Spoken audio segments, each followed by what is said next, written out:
Hey guys, so with the national lockdown I decided to film a guided tour of the city of Bath so that you could feel like you're having an adventure and seeing the city that I've called home for the last 3.5 years.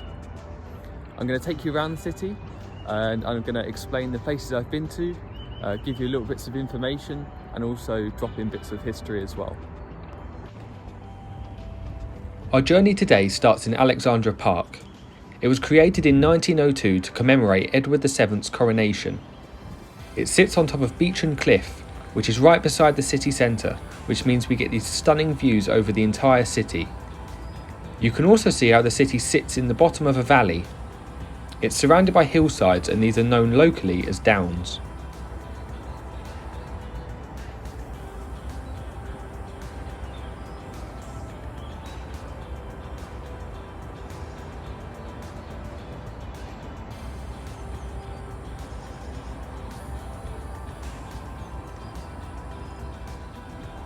The University of Bath sits on top of Claverton Down.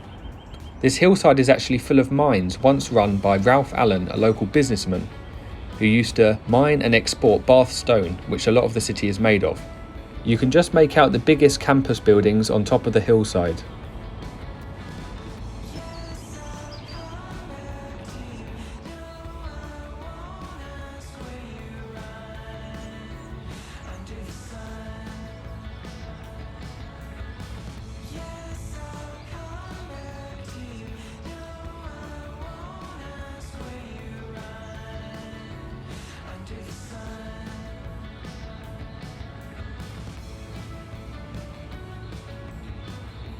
After getting up at 7 o'clock to make it to Alexandra Park in time for the sunrise, I now make my way back down the hill towards Oldfield Park.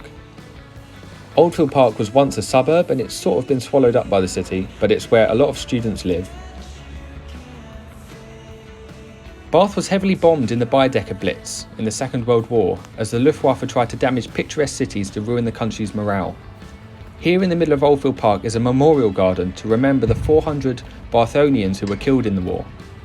The Blitz also damaged 19,000 buildings, and a bomb actually directly landed on top of an air raid shelter on this site, killing many people.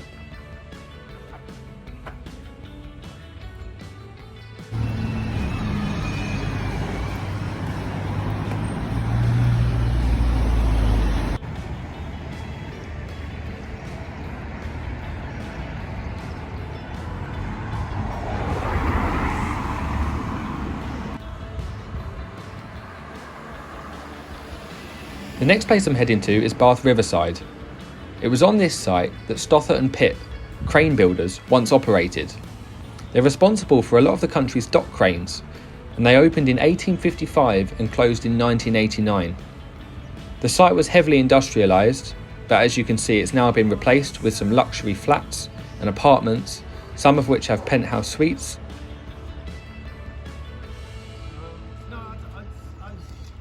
Along the river here you can also see Victoria Suspension Bridge. This was originally for horse-drawn carriages, but now it's for pedestrians and cyclists. It actually bounces as you walk across it, which is a bit unnerving.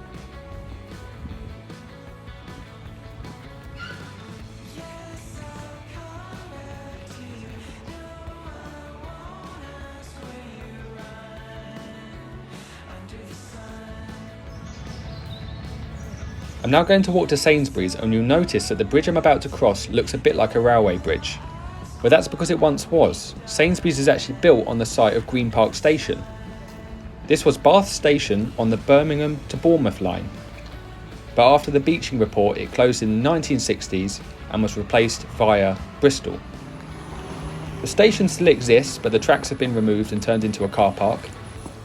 It's now used for a weekend market, and there's also food vendors along the side and a pizza restaurant at the end. The station wasn't actually open for very long. It opened in the 1870s but closed in 1966.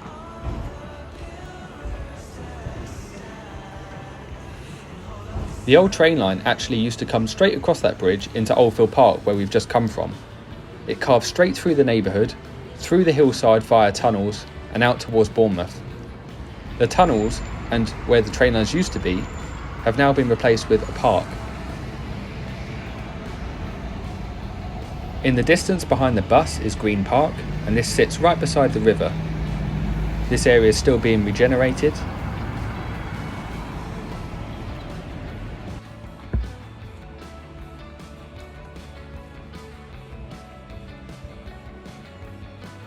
We're now on our way to the Herschel Museum of Astronomy. William Herschel actually lived at this property, and in 1781 he discovered the planet Uranus using a 7-inch diameter telescope from his workshop in the garden.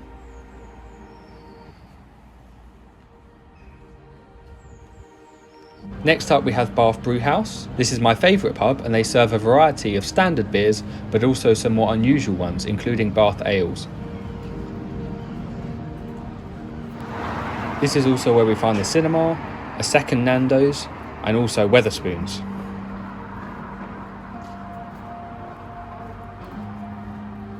I mentioned the effects of World War II on the city earlier, but if you look at this wall you can actually see scarring. This is from machine gun bullets fired by enemy fighter jets.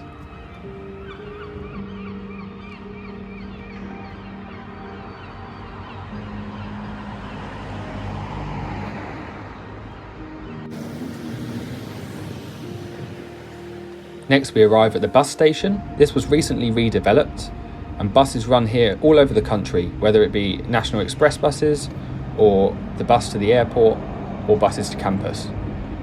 You can also see in the distance we have Brunel Square, full of different kinds of restaurants, and also the current train station. This is actually the oldest train station in Bath, and it was here before Green Park Station. This station serves the line between London and Bristol, and it's where you would arrive if you came by train. We're now going to head to the Kennet and Avon Canal, and if you look closely you can see a bridge in the distance where it joins the River Avon.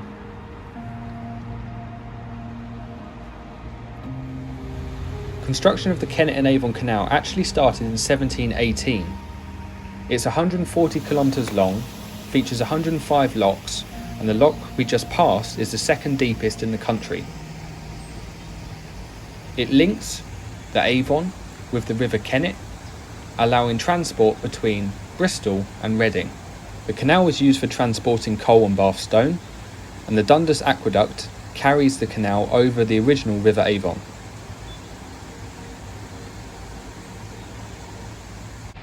We're now going to head back into town. Here you can see the Royal Hotel. On the other side of the road you can see what used to be the Argyle Hotel. And we're going to walk into Southgate Shopping Centre.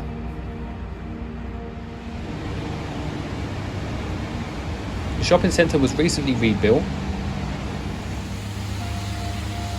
It's got nearly every shop you could wish for, some big brands, and you can usually find something.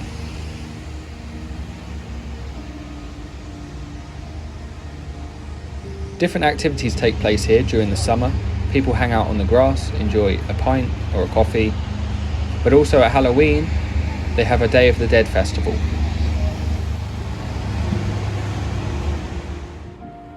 This is the Virgil building. This is basically the university's library in town. You can go there for study space, but also for careers advice. And actually it used to be the old police station, so the offices are quite small because they used to be cells. On the left here we have Second Bridge nightclub. This is everybody's favourite nightclub. It used to be open on Monday nights and Friday nights.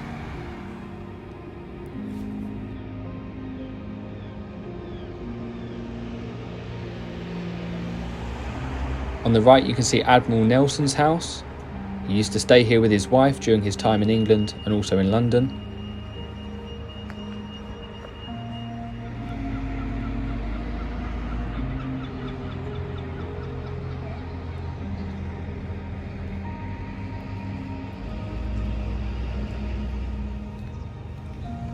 From North Parade you can see Bath Cricket Club in the distance.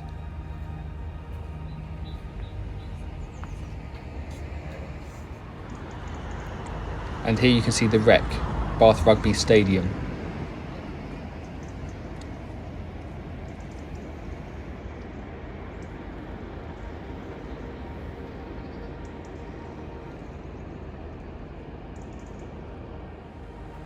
This is the Parade Gardens. Lots of people come here in the summer for picnics, especially when it's sunny.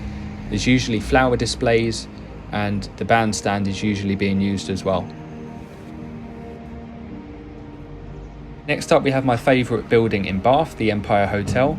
You can see by the rooftops the different classes of guest, with the cottage shape on the left, the slightly more flamboyant middle, and then the octagonal tower on the right for the upper class. A stay at the hotel cost £200 in today's money and included everything from theatre tickets to cigars. Within the space of 24 hours, the Navy commandeered the building in 1939 to use as a postal sorting office. They didn't actually leave until the 1990s, suggesting I'm not the only one that liked the building.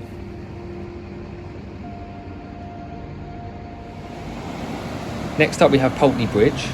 This is only the second bridge in the world to have shops across it, with the other being in Florence.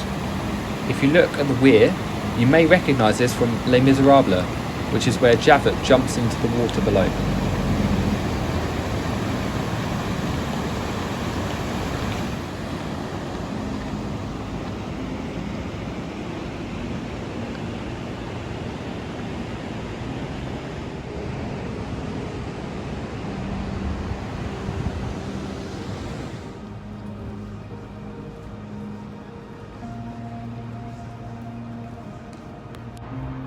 Next up we have Great Pulteney Street. This is probably the most stereotypical Georgian architecture you can find in the city. It was built as part of an urban renewal project and stretches for 300 metres. The houses are all very similar, they're tall, grand and have deep basements. Napoleon Bonaparte lived at number 55 shortly after retiring from politics. The fountain that we just passed was actually meant to be a column similar to Nelson's column in London, but after it was half built, the residents decided it was too tall and asked for it to be replaced with a fountain. Here you can see the old turnstiles into the wreck. This area is also used for croquet, Quidditch, cricket and other sports.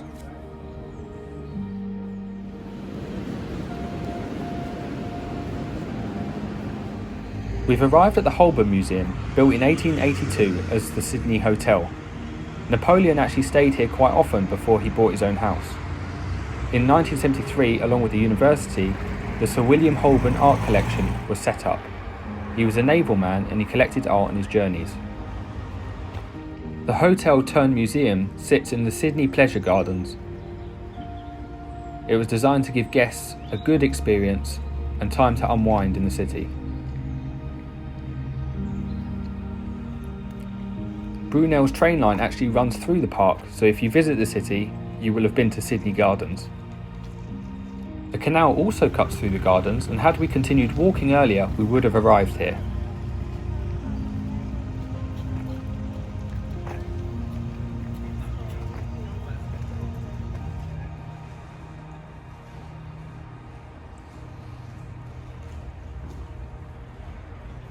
Leaving the gardens, we see this roundabout, and if you turn left here, you will travel up Bathwick Hill. This takes you towards campus. The hill is actually nearly 2 kilometres long, and to climb up it, you will gain 140 metres of elevation.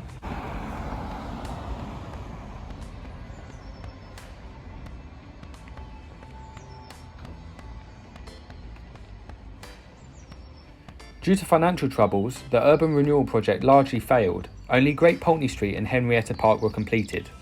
Here you will find the Garden of Remembrance, remembering George V.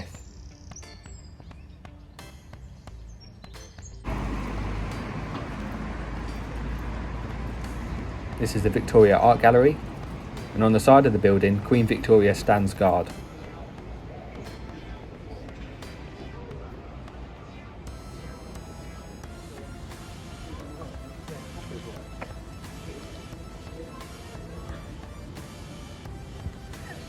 This is the old tram shed. Horse-drawn trams came to the city in 1880 and were electrified in 1902. They carried 55 people, although that was pushed to 120 at peak times. They were eventually replaced by buses.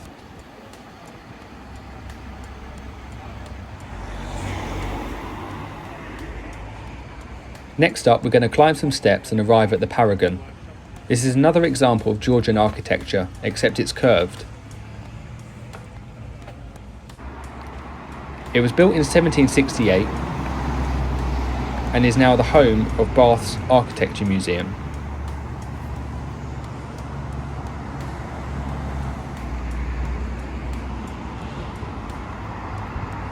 Something you'll notice a lot in the city are ghost signs on the side of buildings from industry gone by.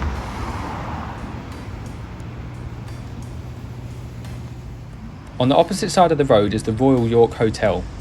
This is where Charles Dickens used to stay when he visited the city. On the ground floor, it's now a Wagamama's and it was a Revolution's bar. The hotel is now actually a travel lodge. Here you can see another example of ghost signage. Taka Takas is a classic student choice of Mediterranean food after a night out. Across the street is the Saracen's Head. This is the oldest pub in Bath. It opened in 1713 and Charles Dickens stayed here too.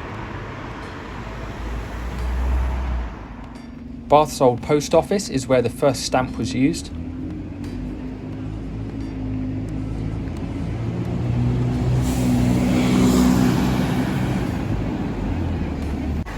Next we have the Guild Hall, built in 1778. It's now a registry office and archives.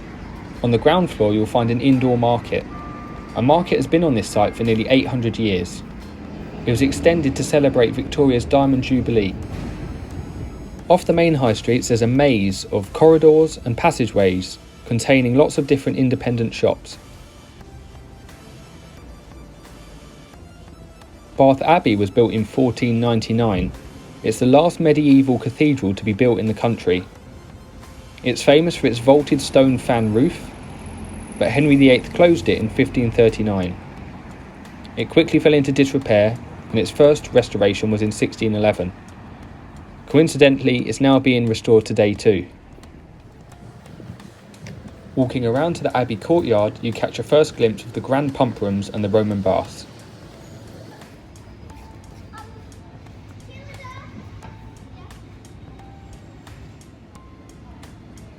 Looking at the towers of the Abbey, you can see ladders with angels climbing them. This represents Jacob's ladder.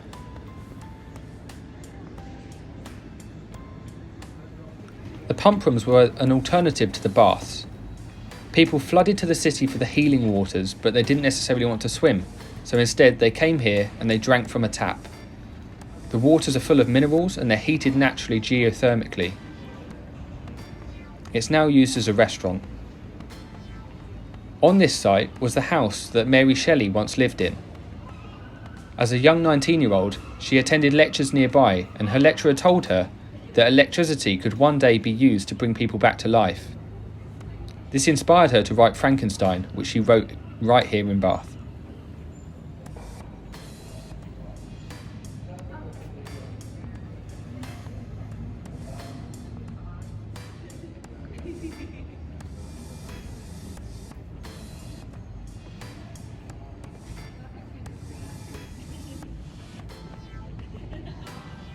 Heading round to the right of the Abbey, we can visit the other side of the courtyard.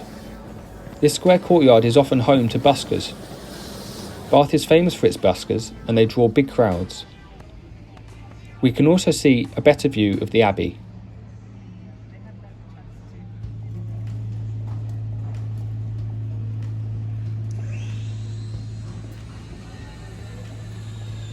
Walking down to Abbey Green, we'll come across a tree. Notice how underneath the tree, nothing grows. There is a local tale that suggests this used to be where they hung people. And it's now believed that the soil is so tainted that nothing will ever grow apart from this tree.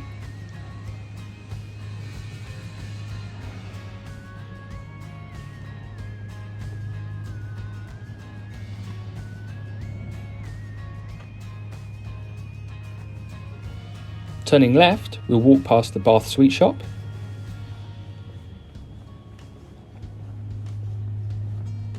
And then we'll arrive at Sally Lunn's Eating House.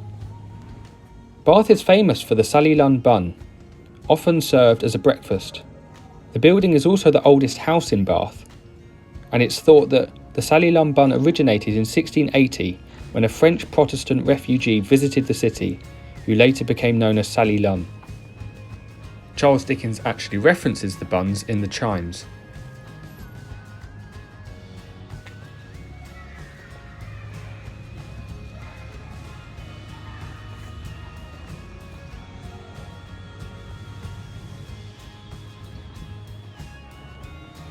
In front of you, you can see the Roman baths. This section was built in 1894. It contains the Museum of Roman Artifacts. It's built on top of the original temple and offers water tasting for visitors.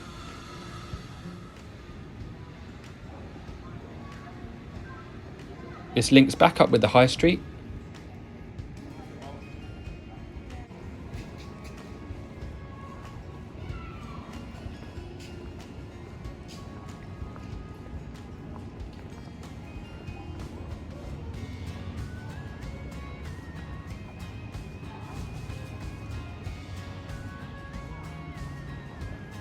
The original Minerva Temple was built in 60 AD. It was built on this site and it's buried beneath the ground. When the Romans were here, the town was actually known as Aquae Sulis. The baths were used until the 5th century, but then they silted up and flooded. It featured the sacred spring, the Roman temple and the bathhouse. You can actually see these in the museum today underground. Archaeologists have actually found 130 curse stones which were issued for people stealing other people's clothes. Opposite, we have the cross bath, and on the left we have the Thermae Bath Spa. This is the modern version of the Roman baths. It features an expensive rooftop pool, and it's filled with rainwater which falls in the Mendip Hills, sinking to 14,000 feet, getting heated to 64 to 96 degrees Celsius, and rising underneath the ground. The water filters through limestone, becoming very dense with minerals, giving it its healing properties which attracted so many people to the city throughout the years.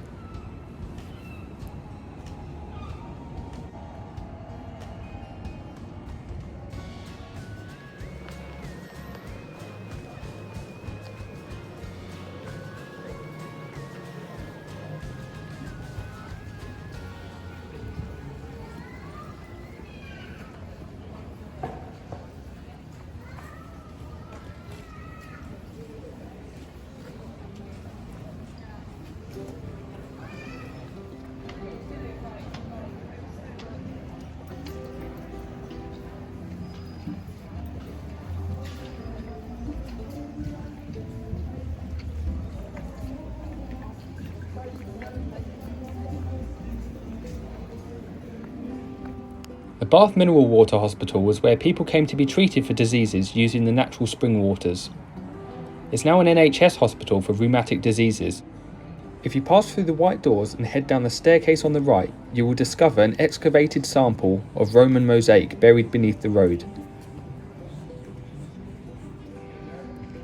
Not much of the original city walls remain. This is an example of the upper city walls.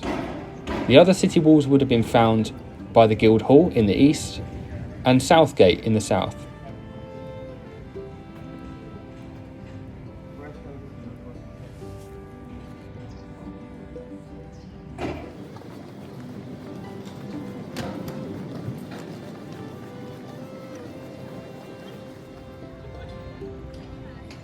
In front of you, you can see the Giggling Squid. This is a great Thai restaurant, probably my favourite. Behind us is Beau Nash's house. Being more than just an eccentric celebrity, he was actually Bath's Master of Ceremonies. His house became amalgamated into the neighbouring Theatre Royal after a fire. The restoration took place in 1862, but it was originally built in 1805. Nowadays it puts on shows, it features stand-up comedy such as local Bill Bailey, and it's also used for university graduations. At the left of the theatre we have a series of bars, which are very popular and always full of an evening.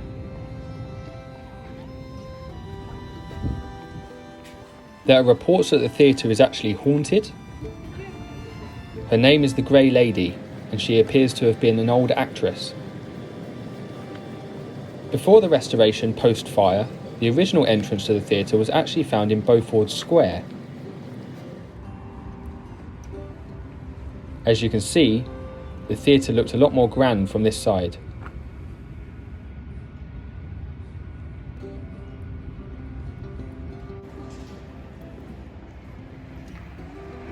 Milsom Street is famous as the fashion street of Bath.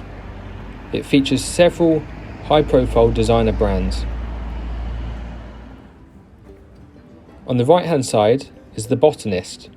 This is a restaurant set in an old octagonal church. Up ahead on the right is Milsom Place. This is a series of restaurants that tend to be quite bougie. For example, Jamie Oliver used to have a restaurant in here. And further beyond on the right is the Ivy.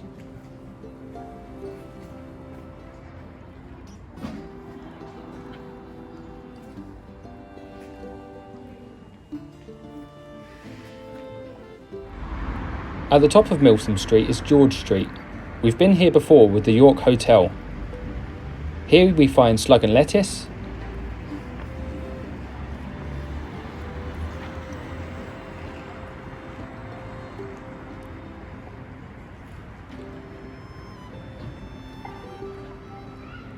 Besides Slug and Lettuce is Sub 13 Cocktail Bar. They offer good deals and 2-for-1 cocktails.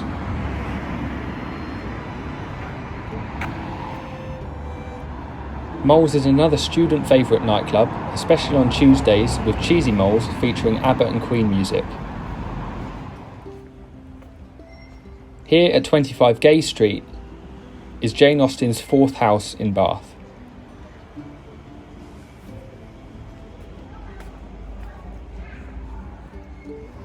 We've now arrived at the Circus. It was built in 1754 and it's a circle of residential houses built in Georgian architecture. It's considered to represent the sun, while the crescent represents the moon. Bath is actually the Druid centre of the country, and so its diameter is the same as Stonehenge. Hollywood actor Nicolas Cage actually lived at number 7 for 2 years. It cost him £4 million. Above the doorways are a series of Masonic symbols. The whole construction was meant to represent the amphitheatre, and in the middle it was paved so that games could take place in the summer. This was eventually replaced with gardens and trees.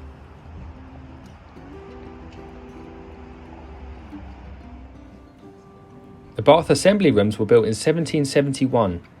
They hosted balls, concerts, gambling and exhibitions. It now also features the Fashion Museum. Charles Dickens often did public readings in here.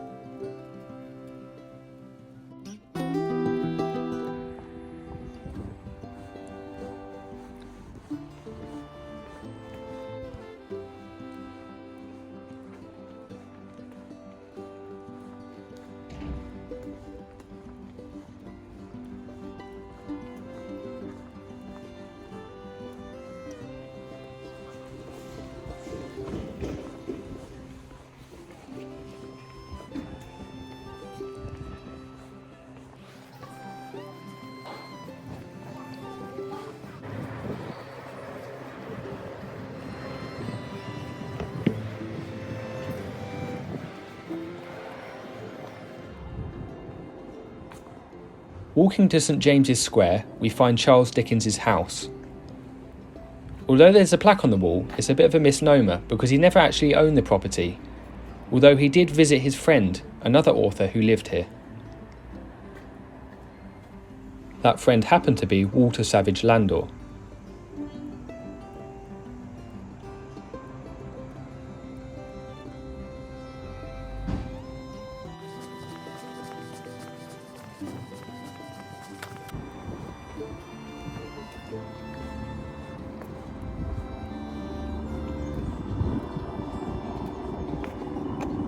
Coming back down towards the city centre, on the left we have the Circus, and on the right we find the Royal Crescent.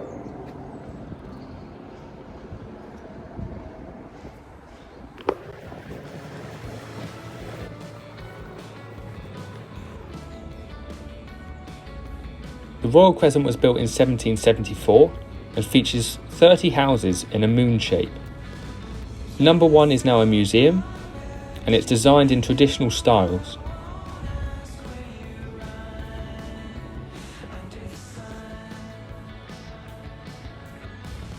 In front of the crescent is a large lawn.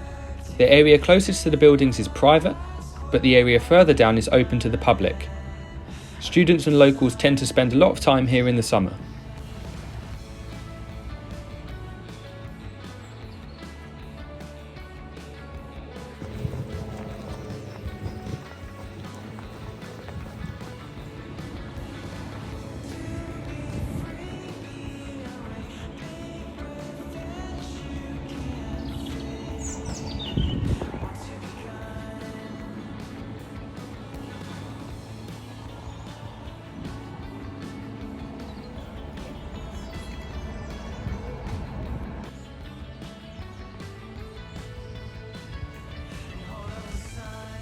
If you're lucky, you'll spot some squirrels on your walk around Bath.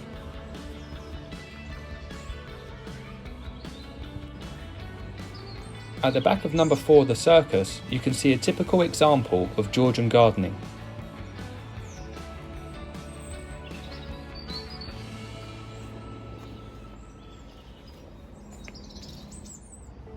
The Royal Victoria Park Pavilion is always busy in winter. Here, tennis courts are available, but they also host Bath ice skating during the Christmas period. This is very popular among locals, but also especially among students.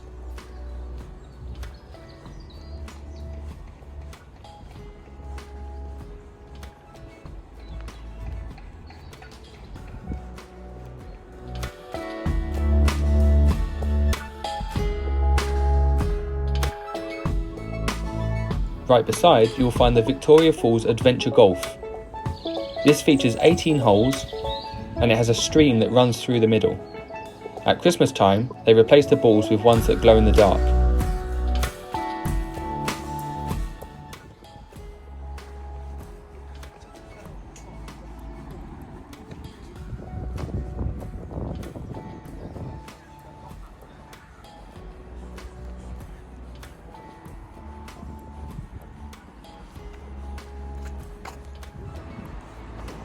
After walking down Royal Avenue, we approached the entrance to the other end of Victoria Park. This is one of 11 parks in the city, and it neighbours the Bath Approach Golf Course, which is the second golf course in the city. It was opened in 1830 by an 11-year-old Princess Victoria, who 7 years later became Queen. It has a fish pond, botanical gardens, wide open spaces, and features hot air balloon rides in the summer.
The Botanical Gardens opened in 1887 and stretched for over 9 acres. They feature a variety of worldwide plants and trees, including dawn redwoods and bonsais. It features a stream and a small chapel where people can now get married. The chapel is actually known as the Temple of Minerva, and it was built in 1924 for the British Empire exhibition held in Wembley to advertise the city of Bath. It was then reconstructed in 1926 right here in these gardens.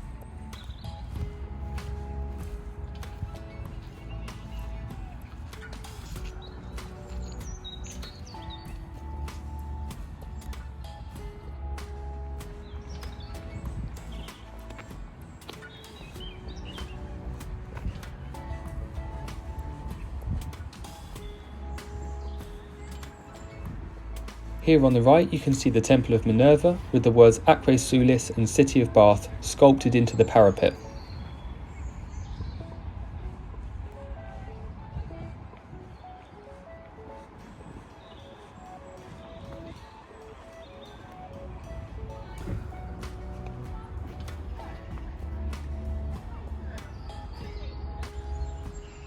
Crossing over the path that runs through the park, we arrive at the Great Dell. This is a sunken wooded area which was formerly a stone quarry which was planted out in the 1840s. It features a collection of unusual trees, including some North American conifers. It now also features a nice boardwalk and lots of squirrels. If you look carefully, you might be able to see a monument dedicated to Shakespeare.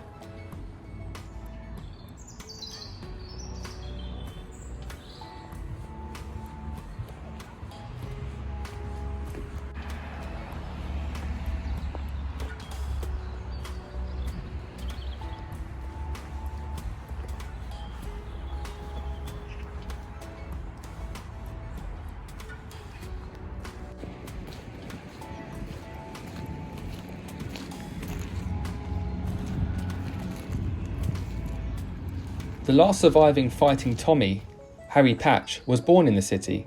He has a special plaque to remember him beside the War Memorial. Next we arrive at Queen's Square.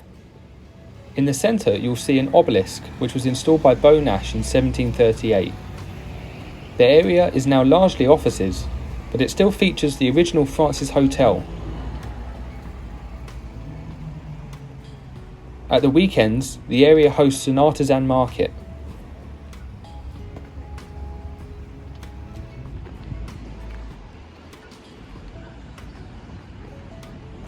The 4-star hotel suffered significant bomb damage in the Second World War, but it has since been rebuilt in original styling.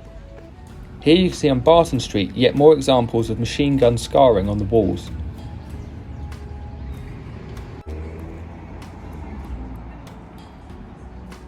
As we make our way back towards the High Street, you can see more examples of Bath's unique independent stores and small alleyways.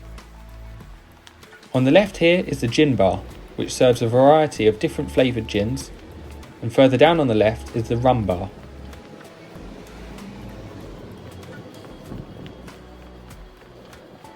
Making our way to our final destination, we pass the Grapes, which is a newly opened, traditional style of Bath pub. Here we can see Comedia, which used to be known as Beau Nash Picture House and was built in 1920. Arriving into Kingsmead Square, this area used to serve as the old Westgate entrance to the original city walls. It often features market stalls selling fresh fruit and vegetables, and it used to be a tram junction. Hopefully you found this video informative, interesting, and gave you a flavour of what Bath has to offer. I'd highly recommend you visit whenever you can.